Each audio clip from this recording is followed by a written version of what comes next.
There can only be one NBA champion. And why not your team?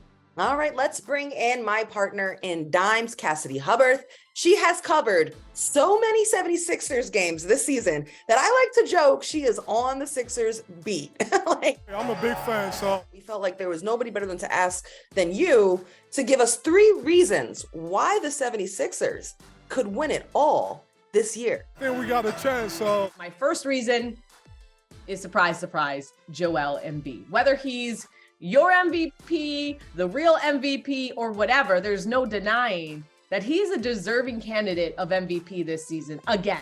I keep getting disrespected, and it's cool. And he'll likely be my MVP pick as we tape this with 2 weeks left in the regular season. And a big reason is he's playing his best basketball at the right time. He began the month of March with 10 straight 30-point games. He's undeniably one of the most unstoppable offensive forces in the game. If you don't believe me, just ask him himself. He basically says, I'm unguardable. I'm the most unstoppable player in the league. And as good as he is on offense, he's also consistently dominating on the defensive end, especially since the All-Star break. Embiid is 6th in the league in blocks, and usually those blocks are coming up in big moments in the game. He knows when to turn it on. He knows how to preserve his body. His mere presence inside makes teams hesitate. So he is at the top of his game.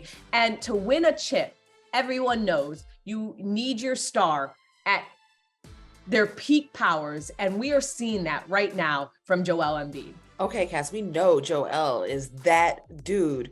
What else do the 76ers have to take them over the top and win the chip? So if Joel is not enough, then my second reason is 2 guys, the duo of Joel Embiid and James Harden. That 2-man game is working. That 2-man game is what people hoped it to be. Harden and Embiid connecting on close to 5 assists per game, the most from one player to another over the last 25 seasons. When it clicks, James, we're going to be unbeatable. Unbeatable. Harden fully owning his playmaker role, leading the league in assists per game. And, should Harden finish the season the assist leader and Embiid the scoring champ, they'd be the first pair of teammates to finish the scoring and assist champ since George Gervin and Johnny Moore in 1981 and 82. I wasn't even born yet. Now that was a long time ago. Now, those are just the stats. Like the chemistry is real. Being around this team, they both believe that they can win it all.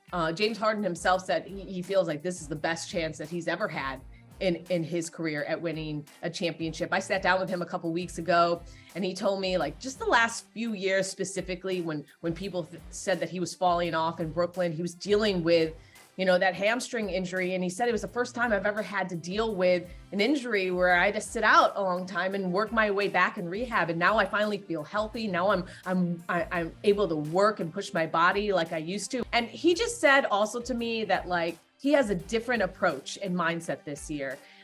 He said he's committed to the sacrifice stage, whether it's taking less money, understanding that Joel is the number 1 guy. That's his mindset. And he's not only found peace with it, but he's finding success with it. So I just think the playoff burnout narrative around James Harden, he had to be that number 1 guy in Houston. But now being the number 2 setup man, maybe that will get him over the hump.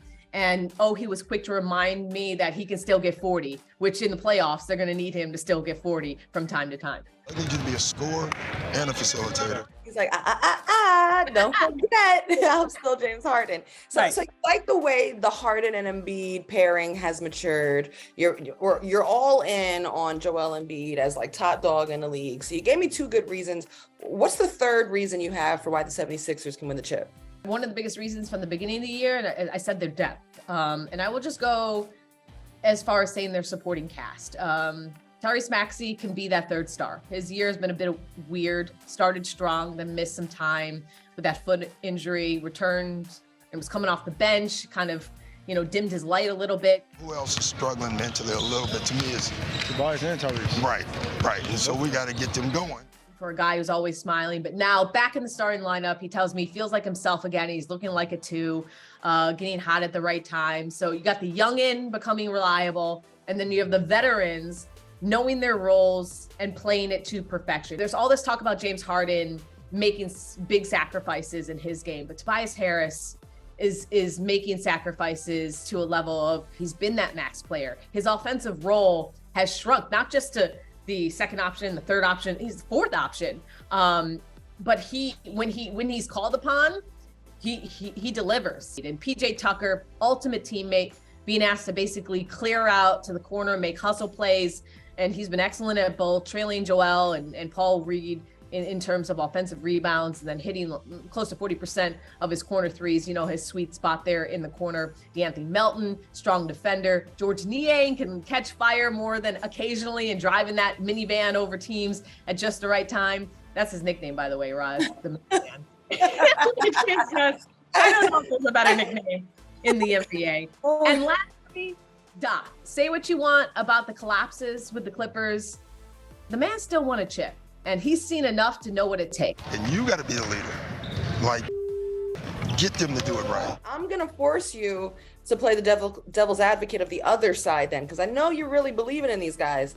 But what's something that could stop this team from realizing that potential to win a championship? Can my answer also be Joel Embiid, James Harden, and the supporting cast? I'm screaming. I did not see that coming, I have to admit.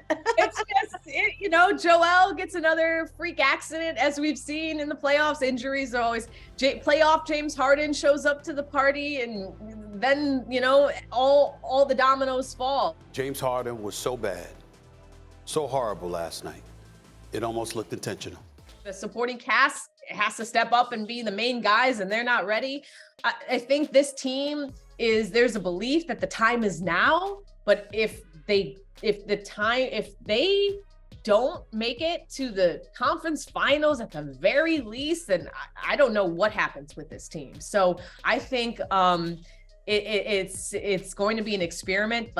Everything's pointing in the direction that this team has what it takes, but they got to prove it. I'll tell you what more we can ask from James Harden. Do what you're doing now in the postseason. That's it. It is quite the riddle, the duality of it all. Sheesh, well, we will see which reality or version of the 76ers will show up in the postseason. But Cass, thank you for breaking down the case for the 76ers.